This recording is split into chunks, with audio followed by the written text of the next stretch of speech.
तो यूपीएससी ने 2 पोस्ट के लिए एडवर्टीजमेंट निकाली थी for the enforcement officer, accounts officer as well as the APFC. 230 vacancies दोनों एग्जाम्स को मिलाकर देखिए 74 आई थिंक एपीएफसीज की वैकेंसी आई हैं, assistant provident fund commissioner which is a group A job, and then the enforcement officer which is a group B. But मैं ये कहूँगा कि आपका फोकस इन सब चीज़ों पे नहीं होना चाहिए, इन चीज़ों पे नहीं होना चाहिए कि कट ऑफ कितना जाएगा। आप फोकस कीजिए मैक्सिमम से मैक्सिमम नंबर लाने के लिए। अपनी लाइफ में mostly we aim at focusing on what are the lacunas, problems क्या हैं, सॉल्यूशंस पे जाना चाहिए हमें। ठीक है, अकाउंटिंग के लिए आप एनसीईआरटीज पढ़ लीजिए और लेबर लॉज के लिए आप जो हमारी क्लासेस रेफर कर सकते हैं, उसमें अच्छे तरह से मैंने पढ़ाया हुआ है। तो ये एग्ज़ाम क्रैक करो, आगे बढ़ो, इंटरव्यू दो, आगे सिलेक्शन ले लो। जय Hind everyone, my name is Navjot Singh. I am a former officer of intelligence bureau. I am also an enforcement officer of 2017 batch. I'm a motivational speaker, a leadership and a personality development coach, and I have also been a TV panelist on various national news channels. But today I'm here to discuss with you the strategy and the approach for the upcoming EPFO examination, as I have successfully mentored more than 50 students for various competitive examinations. So today I would like to share my insights having qualified this examination and how we can approach, how we can go forward in the coming days. As we all understand कि UPSC जो exam conduct कराता है, ये obviously exam हर साल नहीं होता है. This exam is conducted every 2 years or thereabouts.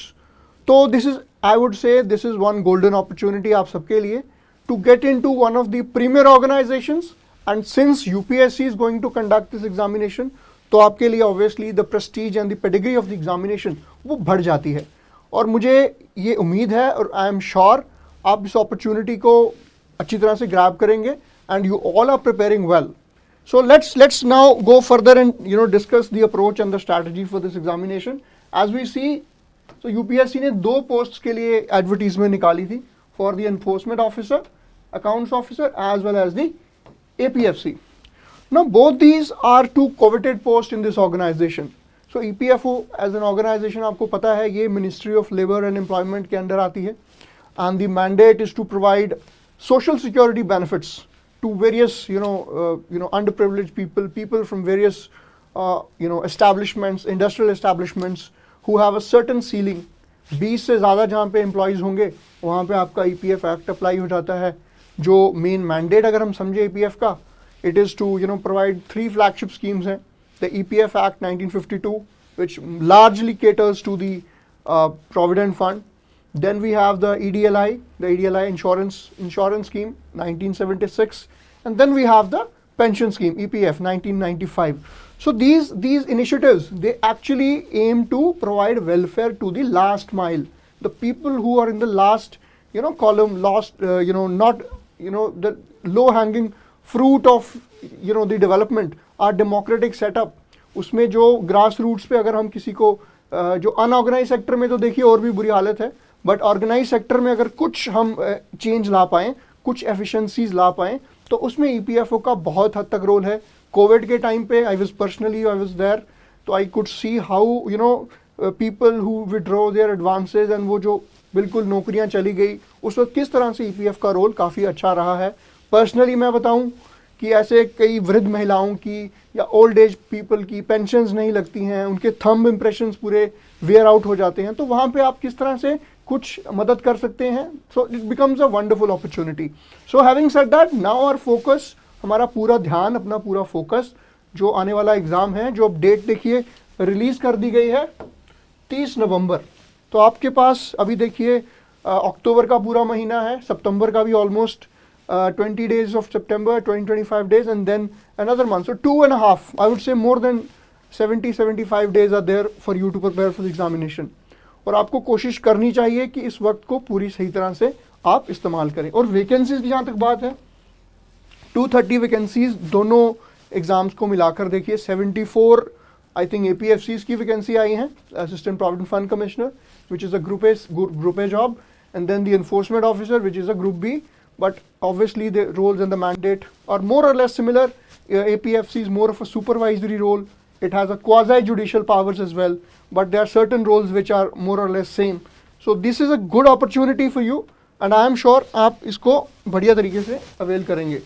अब देखिए एग्ज़ाम पैटर्न की जहाँ तक हम बात करें तो ये यूपीएससी के बाकी एग्ज़ाम्स की तरह ही this is going to be a offline 2 hour paper. It is going to be a 2 घंटे का आपका एग्ज़ाम होने वाला है ये. It is going to be a 2 hour paper, pen and paper examination. ठीक है, ट्रेडिशनल जो यूपीएससी के बाकी एग्ज़ाम्स होते हैं उसी तरह से ये एग्ज़ाम भी आपका एक पेन एंड पेपर एग्जामिनेशन रहेगा और वही आपको OMR शीट भरनी रहेगी. 2 घंटे का एग्ज़ाम रहेगा ऑफलाइन. ठीक है, 120 मिनट्स एंड 2 भाषाओं में इंग्लिश और हिंदी सेक्शन हो, इंग्लिश और हिंदी भाषाएं होंगी, उसमें आप एग्ज़ाम को दे सकते हैं. पर इसमें एक और चीज़ है कि अगर हम इसमें बात करें तो 2 सेक्शंस में एग्ज़ाम को डिवाइड किया गया है. First section will be 20 questions of purely English, जो इंग्लिश के सवाल होंगे वो 20 क्वेश्चंस आपको सिर्फ इंग्लिश अंग्रेज़ी भाषा में होंगे, बिकॉज वो इंग्लिश की टेस्ट है आपका. तो उसमें 20 क्वेश्चंस होंगे, कुछ एंटोनिम्स होंगे, सिनोनिम्स होंगे, कुछ ग्रामर्स होंगे, कुछ स्पेलिंग मिस्टेक्स, कुछ इस तरह की चीज़ें होंगी. तो वो आपके 20 क्वेश्चंस इधर होंगे. सेक्शन बी आपका जो होगा वो बाकी सवाल आपके होंगे 100 सवाल, 100 क्वेश्चंस, जिसमें rest of the sections will be there. बाकी की जो सारी सेक्शंस हैं आपकी, rest of the sections will be part of the section B, जिसमें आपका जनरल स्टडीज़ में पॉलिटी, हिस्ट्री, ज्योग्राफी, इकोनॉमी, फिर आपका labour laws, accounting, general English और जनरल साइंस और कुछ कंप्यूटर के सवाल और कुछ mathematics, little bit few questions can come. So this is basically the pattern as we see here. ठीक है, और 120 क्वेश्चंस होंगे. अब 2 घंटे का पेपर है, 120 सवाल हैं, मैंने पहले बताया 2 सेक्शंस में डिवाइडेड हैं. अब हर सवाल के 2.5 मार्क्स का होगा हर सवाल. Every question will be of 2.5 marks and 1/3 negative marking. ठीक है, सो अगर हम यहाँ देखें हर सवाल 2.5 नंबर का होगा आपका, 2.5 मार्क्स. ठीक है, into 120, so that makes it your total 300 marks. तो 300 आपका मार्क्स का ये पूरा एग्ज़ाम रहेगा और कोशिश इसमें ये करनी है कि नेगेटिव मार्किंग से बचना है. 1/3 नेगेटिव मार्किंग है, तो overall negative marking will be 1/3. That you have to understand that in most of the examinations UPSC जितने भी एग्ज़ाम कराता है अक्सर उसमें मार्किंग, नेगेटिव मार्किंग 1/3 रहती है. तो हमने ये कोशिश करनी है कि मैक्सिमम टू मैक्सिमम अपनी अटेम्पटेशन रखें, but at the same time because it's a game of small margins, it's a game of very small margins. So we have to be very, very careful how we optimize our performance, how we attempt as many questions as possible, but at the same time we also kind of don't lose marks simply by guesswork. वो guesswork नहीं करना है हमने कोशिश करनी है कि हम optimum तरीके से preparation करें और attemptation भी हमारी उसी लिहाज से हो. ठीक है, so negative marking की बात हमने की. ठीक है, और हर सवाल 2.5 मार्क्स का होगा. ठीक, now coming to the weightage. ठीक है, वेटेज की जहाँ तक बात करते हैं हम एग्ज़ाम की, कि जो रिटन एग्ज़ाम है आपका, जो 2.5 घंटे का एग्ज़ाम होगा, 2 घंटे का एग्ज़ाम होगा 300 मार्क्स का, that will account for 75% weightage of the total, total examination का आपका 75%, 3/4, और 25% आपकी इंटरव्यू की वेटेज रहेगी. ठीक है, 25% weightage will be of the interview.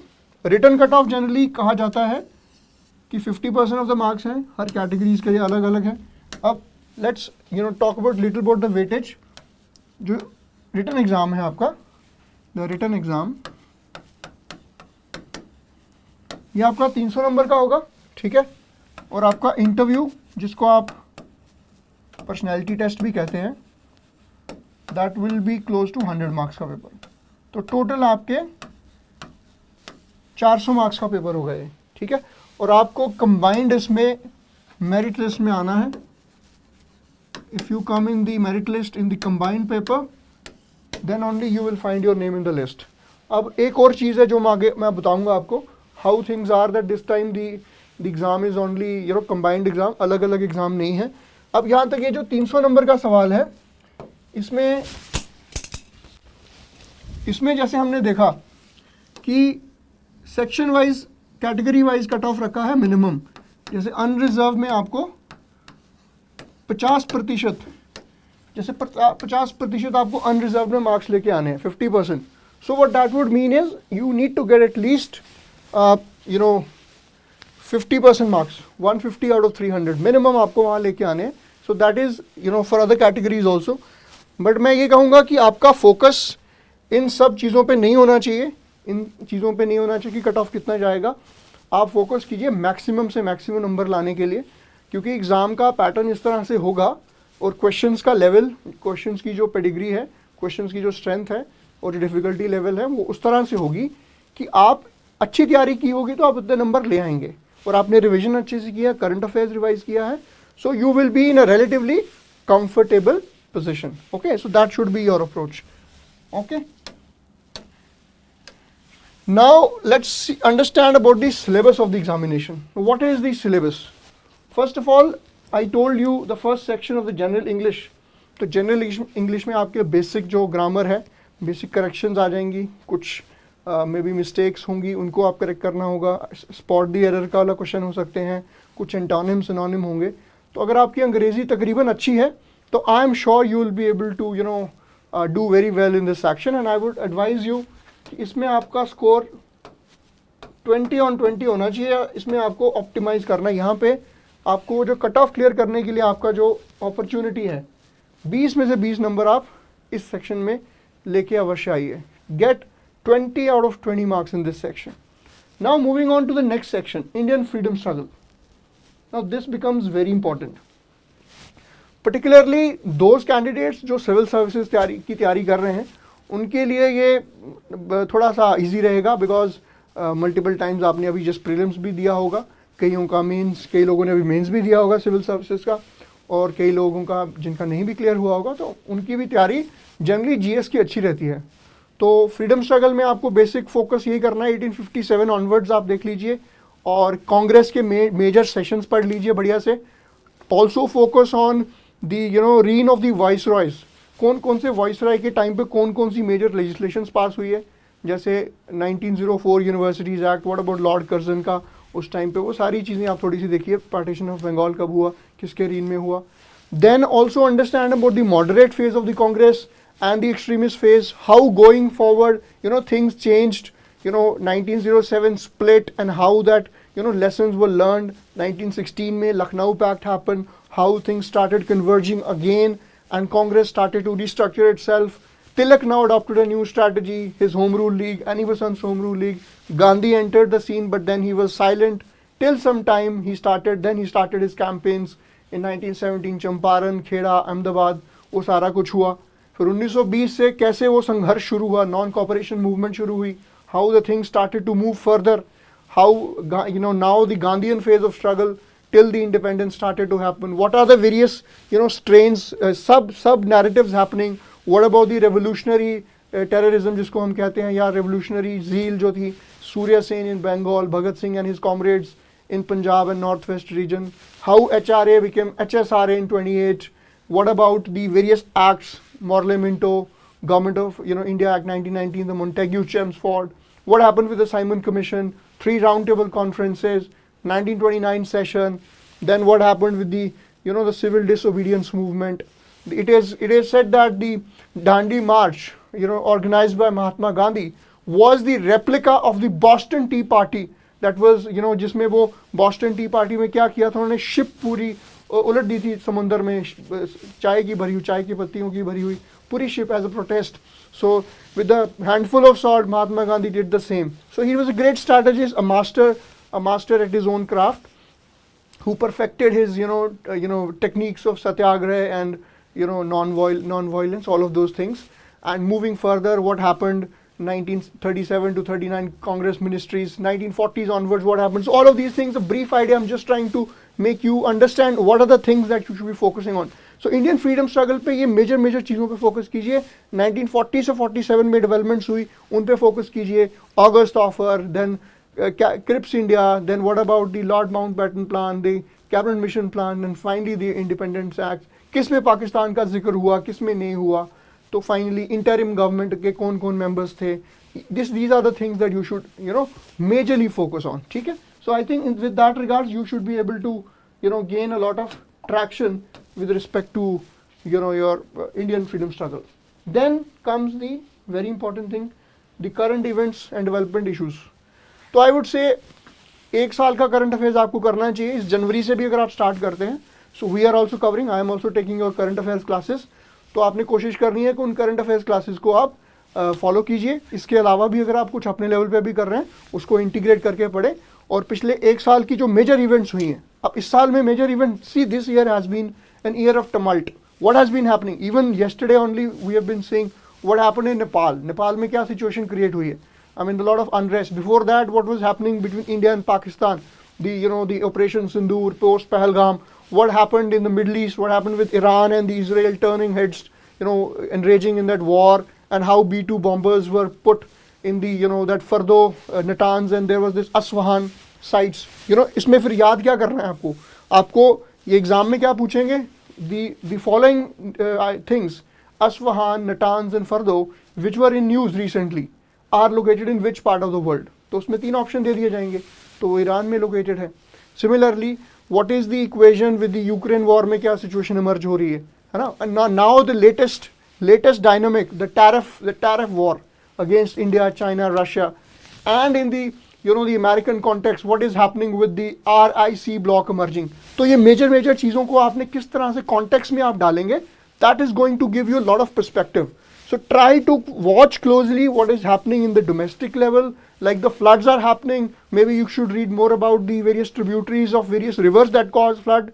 Landslides के क्या basic reason हो सकते हैं, cloud burst landslide में क्या difference है, ठीक है, फ्लैश फ्लड्स क्या होते हैं, मड स्लाइड क्या होता है, क्रीप क्या होता है, वेदरिंग पढ़ लीजिए. वो सारी बेसिक चीज़ों को थोड़ा स्टैटिक और कन्वेंशनल को करंट अफेयर्स को कनेक्ट करके थोड़ा सा आप अंडरस्टैंड कीजिए. और various global international organisations, for example BRICS हो गया, G20 के मेंबर्स कौन सी कंट्रीज़ के हैं ना. देन ब्रिक्स की what is the latest addition into BRICS. Then SCO summit recently concluded. So what are the members of the SCO? Latest entry, Belarus, then Iran, उससे पहले India and Pakistan. Tianjin summit हुई, वो location पूछ सकते हैं Tianjin कहाँ पे है. Maybe it is closer to Shanghai or where you have to find out yourself. So these are a few things you find out from your current news that is kind of making some vibes around. So this will give you a perspective. और कोशिश कीजिए factual चीज़ों के साथ. अब इसके साथ साथ वेरियस बुक्स एंड ऑथर्स, जो थोड़ा सा फैक्चुअल चीज़ें मैं बताऊँ, वेरियस एक्सरसाइजेज, तीनों इंडियन आर्मी की, नेवी की, एयरफोर्स की, with various countries. What are the various exercise? Since lot of during operation Sindoor there was lot of talk around Rafales.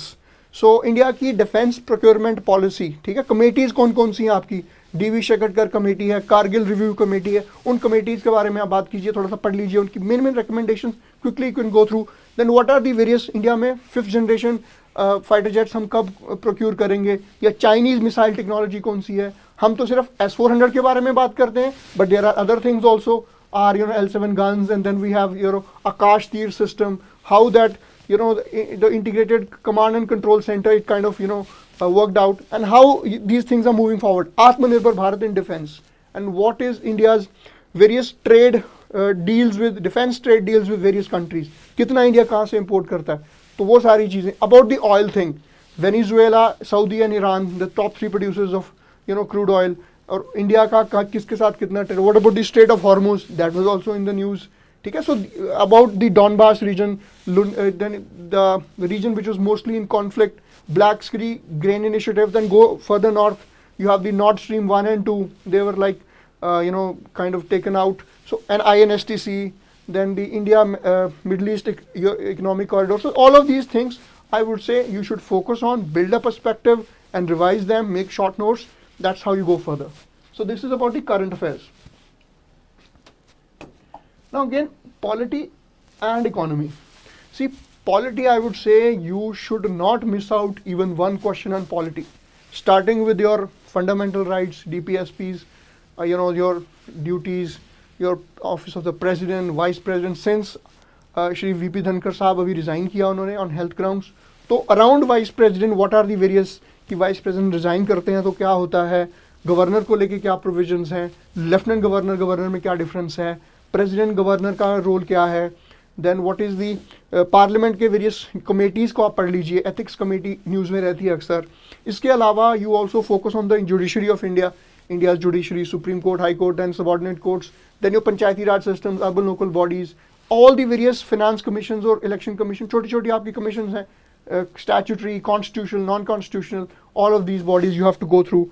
Apart from that, you also focus on the sources of the constitution. Then coming to economy में भी आपको national income तो पढ़ना है अच्छे से. National income के साथ साथ आप focus कीजिए. You should focus more on this, inflation, various types of inflation, your index of industrial production. Along with that, you also focus on balance of payments. Because that is quite in news. India की remittances कितनी कहाँ से आती है? That should be your approach. Apart from that, can I have some water? Thank you.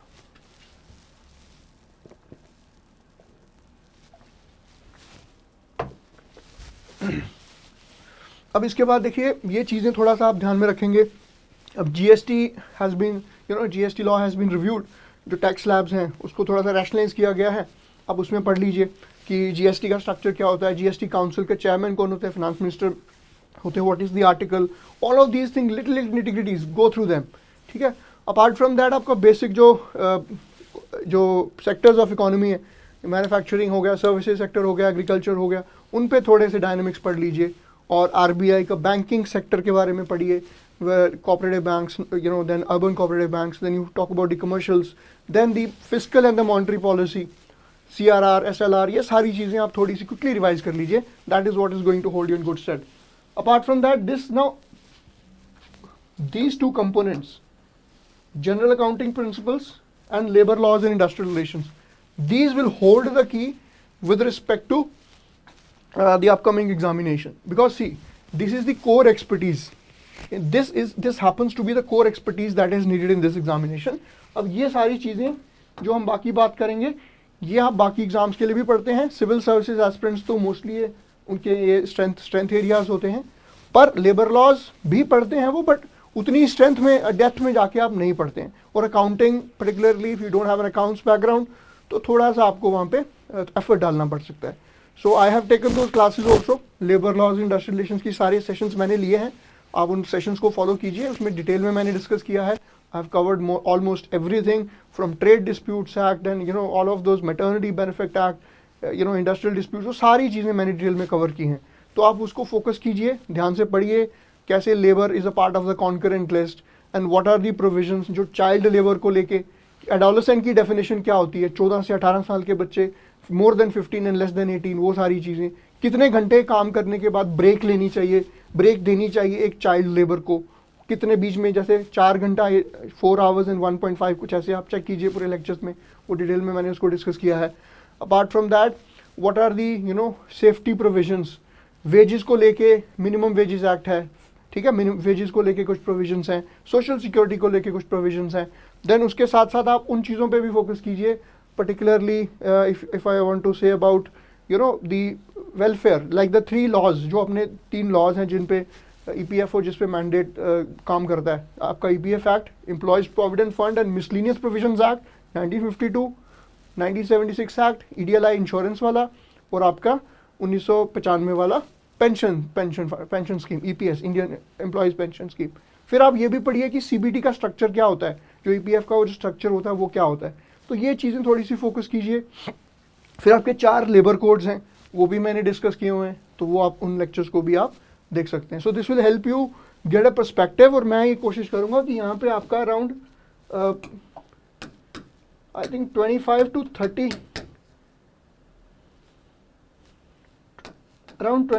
30 question आ सकते हैं. Let's keep it 25.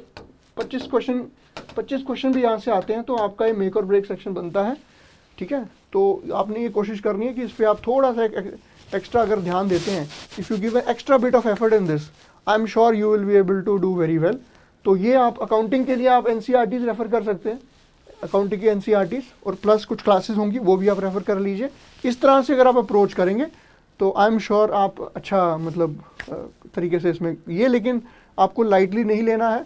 थोड़ा अभी भी आपके पास 75 दिन है, 2.5 महीने हैं, तो आप इस पर फोकस करेंगे तो मुझे उम्मीद है आप अच्छा कर पाएंगे. देन जनरल साइंस और कंप्यूटर एप्लीकेशंस पे भी आप थोड़ी बहुत तैयारी करके इस पर भी आप अपनी एक्सपर्टीज़ आप इसमें ला सकते हैं, because this is also scoring option. Then comes Indian culture, heritage and freedom movements. Again the same thing, culture पे आप फोकस करिए, Jainism, Buddhism, Sufi Bhakti movements, different dance forms, theatre forms, then you know the various schools of art, Mathura, Gandhara, Amaravati, उसमें बुद्धा का वो जो क्या various feature, कहाँ पे हेलेनिस्टिक आर्ट है, कहाँ पे आई कैसी, कहाँ पे पोस्चर कैसा है, वो सारी चीज़ें पढ़ लीजिए। And read about various you know architectural forms, Mughal art, वो सारी चीज़ें यू नो बेटर। आप कोई भी किताब नितिन संघानिया की किताब से पढ़ रहे हैं, वहाँ से पढ़ लीजिए, या कहीं कोई भी सोर्स आप फॉलो कर रहे हैं, ठीक है, Nitin Sanghania is a good source, तो आप वहाँ से पढ़ लीजिए, या कोई और सोर्स अगर आप रेफर कर रहे हैं तो किसी भी एक सोर्स से क्विकली उसको पढ़ लीजिए, ठीक है। Because now since we have, अब एक और चीज़ आपको मैं बता रहा हूँ कि इस बार सबसे इंपॉर्टेंट चीज़ है कि एक ही एग्ज़ाम होगा, only same one exam will be happening this time. पिछली बार क्या था, अलग अलग एग्ज़ाम थे, APFC का अलग था और EOAO का अलग था। अब एक ही एग्ज़ाम है बोथ पोस्ट के लिए, और जो अपर मेरिट होगा वो APFC को चूज़ करेंगे, obviously maximum people want to go for that, and according to the first like 76 candidates, और जितने इंटरव्यू में बुलाएंगे अकॉर्डिंगली उतने बच्चों को इंटरव्यू के लिए APFC के लिए बुलाया जाएगा, और बाकी जो हैं वो शॉर्टलिस्ट होंगे for the, I think there will be shortlist for both, I guess the UPSC will clarify that in due course, but that is something that will be there. Then population development and globalization, so these are basic कुछ theories है आपकी, demographic transition theory, उसके बारे में थोड़ा सा पढ़ लीजिए, या जो भी various जो है ना वो you know age sex structure या कुछ चीज़ें हैं, sex ratio at birth, कुछ और parameters and dynamics हैं, वो आप इसमें देख लीजिए। Then comes auditing and insurance. Insurance में आपने वेरियस जो इंश्योरेंस स्कीम्स अवेलेबल हैं, ठीक है, फसल बीमा योजना, बाकी सारी जो योजनाएं हैं उनके बारे में थोड़ा सा आपने ओवरव्यू लेना है, ठीक है। इसके 2-3 सवाल आ सकते हैं, तो उस पर आप थोड़ा सा इस पर वर्कआउट कर सकते हैं। स्टैटिस्टिक्स का पोर्शन पिछली बार सिर्फ EU के एग्ज़ाम में नहीं था, APFC में था, सिंस अभी एक ही एग्ज़ाम है तो ये आपको स्टैटिस्टिक्स के लिए भी कोई भी एक आप सोर्स उठाइए, क्लासेस भी रेफ़र कर सकते हैं आप, और बाकी कुछ सोर्स से आप पढ़ सकते हैं। एक स्टैंडर्ड कोई टेक्स्ट बुक उठा लीजिए, या कोई आपको कहीं वीडियोज़ मिलती हैं वो देख लीजिए, या अगर आप एक NCERT उठा सकते हैं, वहाँ से आप थोड़ा सा देख सकते हैं। You know go through the previous years question, APFC के किस तरह के सवाल पूछे गए हैं, उसके बेस पे आप ना स्ट्रैटेजी अपनाइए। Then you have quants. अब ये बेसिक क्वांट है, इसके लिए आप अपनी RS अग्रवाल टाइप कोई किताब है, अगर आपका मैथमेटिक्स अच्छा है तो मैं सजेस्ट करूँगा प्रैक्टिस करें, ज़्यादा वक्त ज़ाया ना करें, बेसिक फार्मूलाज को रिवाइज कीजिए, थोड़े थोड़े कॉन्सेप्ट देख लीजिए, और इसको आप आगे लेके बढ़ सकते हैं, ठीक है। Moving on, the next is the social security. Again the social security, various laws, various provision social security, Atal pension Yojana, Pradhan Mantri Jeevan Jyoti बीमा योजना, दीनदयाल उपाध्याय जीवन ज्योति बीमा योजना, ऑल ऑफ दीज स्कीम्स है ना, ESIC भी इसमें आ जाता है, सारी स्कीम्स जो हैं वो आप इसमें पढ़ सकते हैं। Social security one of the section. So more और less you know in this syllabus you can see it's a good mixture of civil services syllabus plus a combination of English, quantitative aptitude, and a few niche areas as regards to the APFC examination were there and EOAO exam. Now you have to study, जो separate आपने पढ़ना है उसमें labor laws and industrial relations, auditing and accounting, insurance, social security. Rest of it mostly is something that you will cover in other areas. Plus there is another component of statistics, तो ये भी आपने थोड़ा सा कोशिश करनी है इसको करने की, ठीक है। Now this is what I have told you. So there will be a combined exam this year, only one exam for both EOAO and APFC. Now what challenge that brings and what opportunity that brings. So I believe nothing is a challenge, everything is an opportunity. In life or in war, you always look, अभी अक्सर मेरे को जो candidates हैं ये सवाल पूछते हैं, जैसे अभी इंटेलिजेंस का एग्ज़ाम है तो कैंडिडेट्स आस्क मी, सर क्या 2 महीने में एग्ज़ाम क्रैक हो जाएगा, what should be our approach and all of those things. So my only sincere advice to them is always I ask a counter question, to all of you. So, always the question should be about finding solutions. अपनी life में mostly we aim at focusing on what are the lacunas, problems क्या हैं, solutions पे जाना चाहिए हमें. तो अगर जंग छिड़ जाती है, जैसे ऑपरेशन सिंदूर हुआ, तो the soldiers were not given any second invitation. They were not given a notice. They could have been, caught unawares. But that's how it is. The war doesn't give you a second invitation, second notice. So whatever there is, one combined exam or different exam, our approach is don't speculate. I don't speculate. There will be many people who will be telling you combine होता तो उसका ये फ़ायदा है, अलग अलग होते तो उसके ये फ़ायदे से ये नुकसान है, आप ऐसा करो वैसा करो. I totally don't indulge in this nonsense speculation. I always believe we should always focus on the best, putting up the best thing forward, and the best thing forward is just doing the right, taking the right approach further. That is the only approach I would suggest you. आप अभी आपके सामने एक opportunity है, एक exam है, अच्छा है, 2 घंटे में देके फ्री हो जाओ, आगे बढ़ो, ठीक है ना, और ज़्यादा एफिशिएंसी से एग्जाम क्लियर करोगे। तो कोई सोचना नहीं है इसमें, सिंगल हो डबल हो, एग्जाम है, सिविल सर्विसेज का जैसे एग्जाम देते हो ऐसे EPFO का भी एग्जाम है, इसमें बेस्ट दीजिए अपना और आगे बढ़ जाइए। इस पर मैं ज़्यादा ड्वेल करने में बिलीव नहीं करता हूँ। Now a small strategy what you can focus on in the upcoming days. So अभी September 15 के अराउंड, जैसे we are approaching September 15, in this you should have finished your basic syllabus, your labor laws वगैरह आपका finish हो जाना चाहिए, and then in the phase 2 you can focus in the next 1 month MCQs as well as your current affairs and diversifying those things into various other things. तो आप शुरुआत, मुझे लगता है आप सब अभी तो शुरू नहीं किया होगा, आप लोग काफ़ी देर से तैयारी कर रहे हैं और आपका GS वगैरह तो आई एम श्योर अच्छे से तैयार होगा।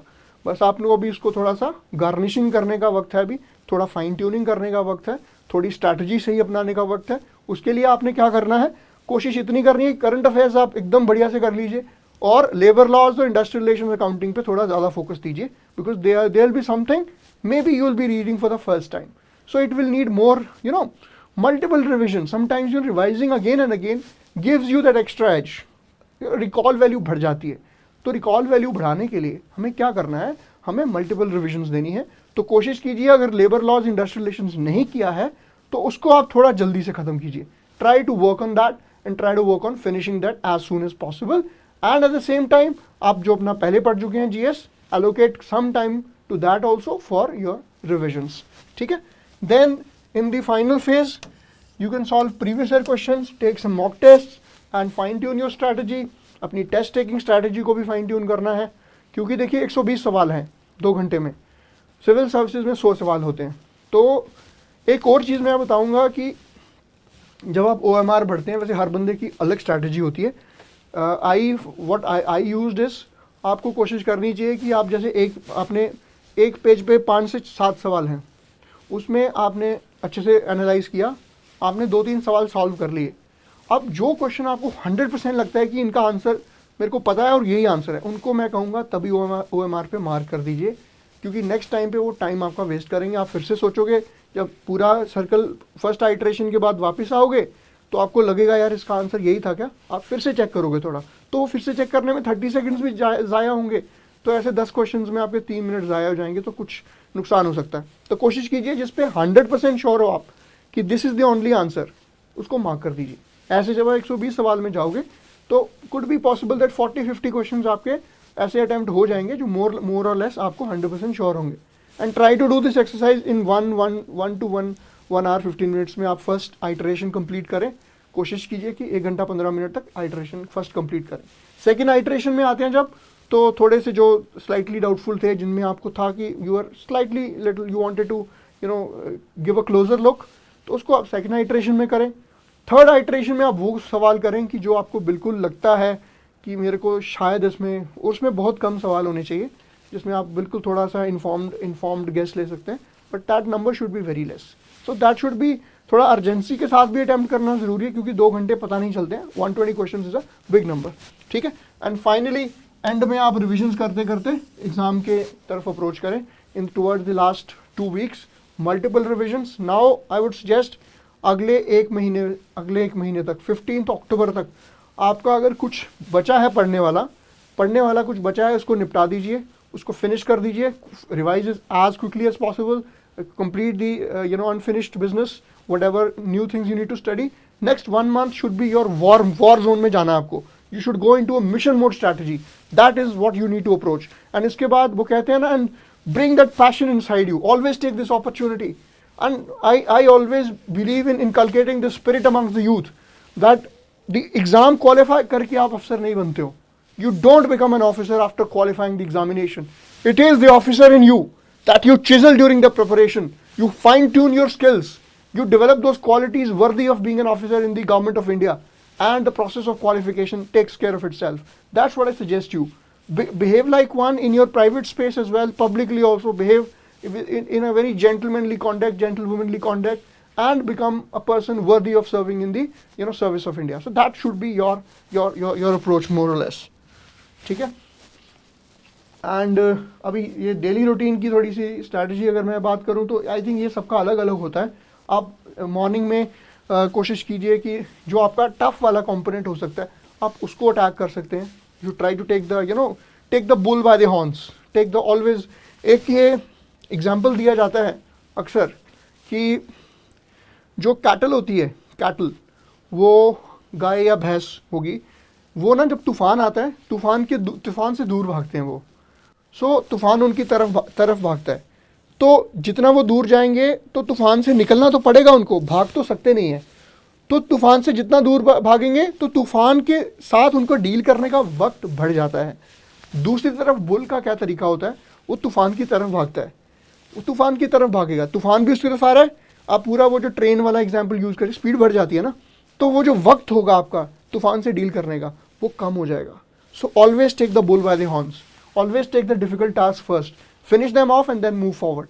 Similarly you revise your current affairs, PIB जहाँ से भी आप पढ़ रहे हैं, कुछ क्वांट वगैरह की प्रैक्टिस करिए. जो देखिए मैं इस पर ज़्यादा आपको नहीं बताऊंगा कि आप कैसे पढ़ें, ये आपकी अपनी पर्सनल स्ट्रैटेजी है. मैं आपको ये बताऊंगा आप अपने दिन को 2 से 3 ब्लॉक्स में डिवाइड कर सकते हैं. एक स्टैटिक पोर्शन को दे दीजिए, ठीक है, उसमें बड़ा चंक होना चाहिए आपका स्टैटिक पोर्शन का. उसमें मैं सजेस्ट करूंगा, क्योंकि labour laws, industrial relations, counting नए सब्जेक्ट्स हैं, तो आप मॉर्निंग शिफ्ट में वो कर सकते हैं ताकि एक आपका एक टेम्परामेंट बने.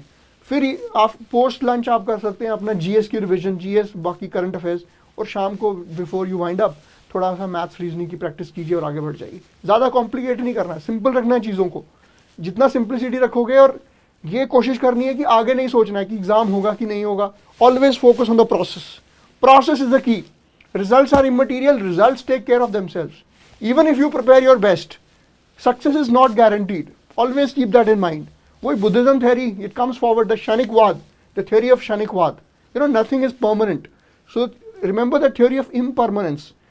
Try to link a little bit of philosophy and into your daily life. That will bring some sense into your life. So we are not able to see things in the entirety. Always focus on looking at a third person perspective. When you look at a third person perspective, then you make more sense of what is happening in your life. And that approach will help you build a perspective over in not just your preparation, but overall life, how you traverse through life. So I always, guide my students about focusing on what they can control. It must have been said at various people by at various times. But we waste our energy in focusing on things beyond our control, on speculation on a lot of things. Our focus must only be on what we can do with what we have. Teddy Roosevelt, the American President, he said that do what you can with what you have, with where you are. And that makes a lot of sense. Do what you can.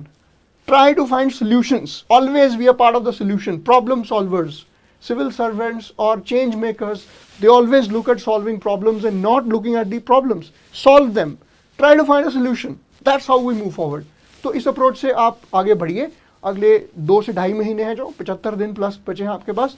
इन 75 दिनों में वो कहते हैं ना, ये 70 minute तुमसे कोई नहीं छीन सकता, तो ये 75 दिन भी आपसे कोई नहीं छीन सकता.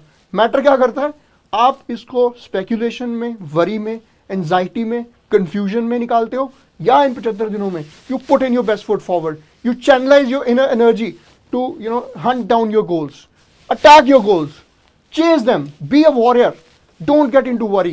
Become that alpha in the mindset. Become unbeatable, become invincible. That's how the path to the sunlit mountain tops. Always go through the valley of the shadows. Embrace these shadows, embrace this dark phase. आप इसमें कभी feel भी करोगे कि low feel करोगे कि यार पढ़ा नहीं जा रहा आज. That's when you have to tell your mind, success and failure, only one thing defines how much we can control this monkey mind.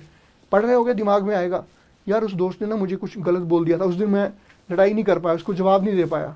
Tell your mind, come back to the studies, come back to the present. यार वो girlfriend ने मुझे ऐसे बोल दिया, यार मेरा breakup हो गया. Leave everything, come back to the point, come back to the subject. Always train your mind to be in the present. All you have is this moment my dear friend.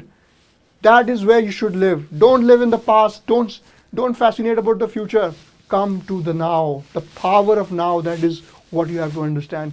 Be the, you know, that immerse yourself in the moment that is happening. Be the life of the place that you are, be the life of the moment that you are. And if you immerse yourself in this, you know, carnival of life, you are the champion and you are going to hunt down and chase every single thing that you want in life. I assure you. Just trust yourself. Don't listen to me. Don't listen to anyone else. Listen to your own heart and work as hard as you can. If somebody tells you you cannot do it, ask yourself and go deeper and prove yourself that I am going to be a champion and you can be a champion. That's how we build forward. And that approach should, you know, take you further in life. I am sure if you follow this mindset, nothing is impossible in this world. Everything is possible. All right. So recommended study sources आप सबको पता ही है क्या क्या है. SP बख्शिया, रेनन Martin आप पढ़ लीजिए इंग्लिश के लिए, ठीक है. Apart from that little bit of spectrum इसके लिए, और लक्ष्मीकांत, ये बेसिक किताबें आप सबको पता है, ठीक है. अकाउंटिंग के लिए आप NCERTs पढ़ लीजिए, और लेबर लॉज के लिए आप जो हमारी क्लासेस रेफ़र कर सकते हैं, उसमें अच्छे तरह से मैंने पढ़ाया हुआ है, वो आप रेफ़र कीजिए. करंट अफेयर्स के लिए मैं कहूँगा कोई एक सोर्स उठा लीजिए, कहीं से भी पढ़ रहे हैं, डजेंट मैटर, एक सोर्स उठाइए, उसको मल्टीपल रिविजन्स कीजिए. One source, one book. See always I tell one more thing, a warrior, in Japanese they say, they don't fear a warrior who practices 1,000 kicks one time. वो उस warrior से डर नहीं लगता जो 1000 मूव को practice करता है सिर्फ एक बार, बट उस वॉरियर से डर लगता है, उस सैमुराई से डर लगता है जो एक ही किक को 1000 बार प्रैक्टिस करेगा, क्योंकि उसकी एक किक किसी की 1000 पे भारी पड़ जाएगी, क्योंकि उसने उतनी बार प्रैक्टिस की होगी. तो always blur the noise, follow one source, do multiple revisions, cover the maximum things, but stick to one thing. Always that is going to, you know, keep you in a balanced situation. And बाकी RS Agarwal और previous year questions आपका better एक source रहेगा. मुझे लगता है आप थोड़ा सा प्रैक्टिस पे ज़्यादा फोकस करिए. जिसका मैथ्स वगैरह थोड़ा कमज़ोर है, थोड़ा बहुत, तो वो कोशिश करिए कि थोड़े बेसिक, अभी भी वक्त है, अगले 15 दिन में, इस सितंबर के महीने में आप अपना मैथमेटिक्स का बेसिक्स रिवाइज कर लीजिए, साथ में प्रैक्टिस कीजिए, और अक्टूबर का महीना पूरा रूथलेस प्रैक्टिस को दे दीजिए. अगर थोड़ा कमज़ोर है, नहीं है तो कोई बात नहीं. और इस महीने में आपका, मैं कहूँगा कि आपका industrial relation, labour laws, accounting, ये सारा ख़त्म होना चाहिए. कोशिश कीजिए कि इस एक महीने में that should be taken care of, ठीक है. बाकी मैंने सोर्सेज की बात पहले आपसे की है, और आप मिक्स करके पढ़िए, कैसे पढ़िए, हैंड रिटन नोट्स बनाइए, मॉक टेस्ट दीजिए, इंटरव्यू दीजिए, ये सारी आपकी अभी लॉन्ग टर्म स्ट्रैटेजी है. अप्रोच यही होनी चाहिए आपकी कि अपना एक बैलेंस स्टेट ऑफ माइंड बनाइए, आगे बढ़ के पढ़िए, और मुझे लगता है इस तरह से अगर आप जाएंगे तो कोशिश, उम्मीद यही है कि आप एग्ज़ाम को क्रैक कर पाएँ, ठीक है. If you want to reach out to me personally, I can be reach on my social media handles. All my social media handles Navjot Singh _IB और नवजोत सिंह IB करके आप मुझे various social media platforms, YouTube, Instagram, Facebook, wherever, LinkedIn, wherever you want, you can contact me. ठीक है. So these are my social media handles. But I would like to suggest you, more than anyone believing in you, you have to believe in yourself. You who are listening to me right now, believe in yourself. Nobody else believes in you. You believe in yourself. Go into that hard, go through the hard grind. पढ़ने का मन नहीं कर रहा है, किताब खोल के बैठो, पढ़ो, कोई दिक्कत नहीं है. आपके दिमाग में वो हैबिट, आपके अंदर वो डिसिप्लिन इनकलकेट होगा, ठीक है. I have friends from the special forces, para SF commandos. Their mindset, look at their mindset. I myself have served in the intelligence bureau. The training that we have been through and what we were used to. So वो training में यही हमें बताया जाता है कि ये strength ज़्यादा मैटर करती है, आपकी स्किल उतनी मैटर नहीं करती, आपका माइंडसेट बहुत इंपॉर्टेंट मैटर करता है. तो माइंडसेट पे फोकस कीजिए, ठीक है. And apart from that there is this course that these people have launched, PW people, and you can, you know, take advantage of that. It is for various other examinations, combined course, and you can take some advantage of that for CAPF, RBI, EPFO, NABARD, and you will have various revision classes, practice sessions, PYQ analysis as well, examining strategy, current affairs. All of this will be taken care in this program. So आप इसका advantage दे सकते हैं, है ना. So they have some offers as well, some reduced offers, teacher day offer, तो उसका भी आप फ़ायदा उठा सकते हैं, ठीक है. एंड इसमें आपको ये various micro zoning of concepts पे थोड़ा इन डेप्थ फोकस करके अप्रोच मिलेगी आपको, ठीक है. सोर्सेज आपके स्टैंडर्ड सोर्सेज से ही आपका कंटेंट जो तैयार होता है, ठीक है. और स्टैटिक और करंट अफेयर्स को इंटीग्रेट करके सिलेबस को पढ़ाया जाता है। तो ये आपका फोकस होना चाहिए। इसमें आप if you want you can take advantage of this and create a table of content. यहाँ पे आपको जो कहीं कहीं पे मिस्टेक्स होंगी वो आपको बताई जाएंगी, कैसे कैसे आपकी गलतियों को आप सुधार सकते हैं। ठीक है, फॉर एग्जाम्पल EPF एक्ट में कॉन्ट्रीब्यूशन 12% होती है, आपको पता होना चाहिए। अब अंग्रेज़ी में कुछ आपको ग्रामर में मिस्टेक है वो आपको बता दी जाएगी। ठीक है, और आप मॉक्स स्मॉल सीरीज़ ऑफ मॉक्स से प्रैक्टिस शुरू कर सकते हैं।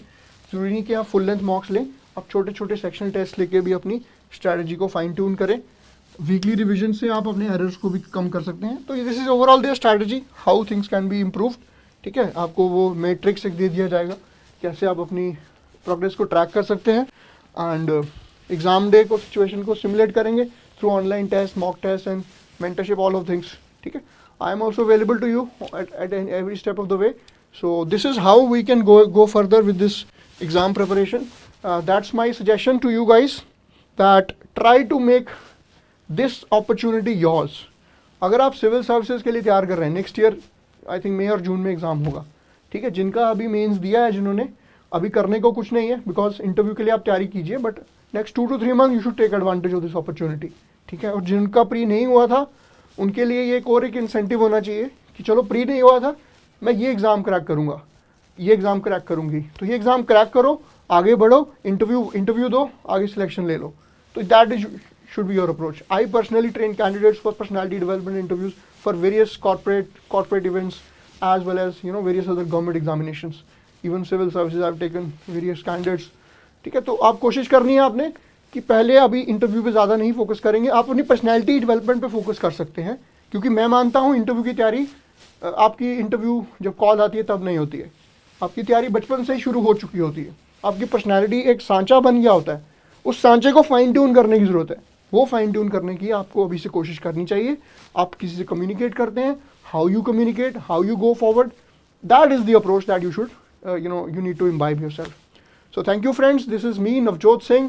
I am a former intelligence officer and enforcement officer. मैंने कोशिश की है कि आपको कुछ चीज़ें बताऊं जो अपने एक्सपीरियंस से, from my experience from serving in internal security to social security. I would advise you, this is going to be a golden opportunity, a wonderful opportunity to serve in one of the prestigious organizations of the country, जहाँ पे आप ज़मीन पे लोगों की मदद कर सकते हैं, उनकी सहायता कर सकते हैं।